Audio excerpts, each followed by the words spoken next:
عليكم ورحمة الله وبركاته. بسم الله والحمد لله والصلاة والسلام على رسول الله وعلى آله وأصحابه الفائزين برضا الله أما بعد. ഫിഖ് പാഠം 308. നോമ്പുകാരൻ വിസർജിക്കുന്ന സമയത്ത് പ്രത്യേകം ശ്രദ്ധിക്കേണ്ട ഒരു കാര്യമുണ്ട്.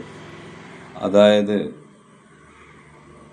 പുറത്തു വന്ന വിസർജ്യ വസ്തു പൂർണ്ണമായും പുറംതള്ളുന്നതിന് മുമ്പ് ശ്വാസം മേൽപോട്ട് വലിക്കരുത്. കാരണം പിൻദ്വാരത്തിലൂടെ പുറത്തു വന്ന വിസർജ്യ വസ്തു പൂർണ്ണമായും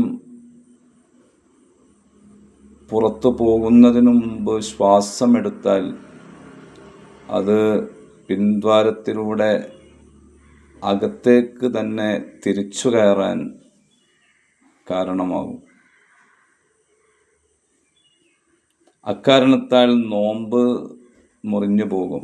കാരണം വല്ല വസ്തുവും ഉള്ളിലേക്ക് പ്രവേശിച്ചാൽ നോമ്പ് മുറിയുമല്ലോ. ആകയാൽ നോമ്പുകാരൻ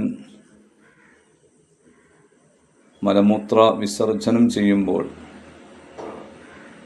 പുറത്തേക്ക് വന്ന വസ്തു പൂർണ്ണമായും പുറന്തള്ളിയതിന് ശേഷം മാത്രമേ ശ്വാസമെടുക്കാവൂ എന്നത് ശ്രദ്ധിക്കേണ്ടതാണ്.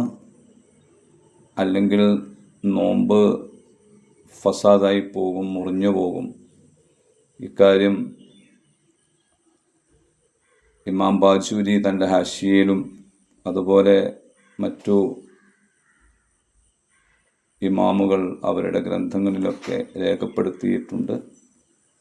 നോമ്പുകാർ പ്രത്യേകം ശ്രദ്ധിക്കേണ്ടതാണ്. അള്ളാഹു തൗഫീഖ് നൽകട്ടെ. ആമീൻ. അസ്സലാമു അലൈക്കും.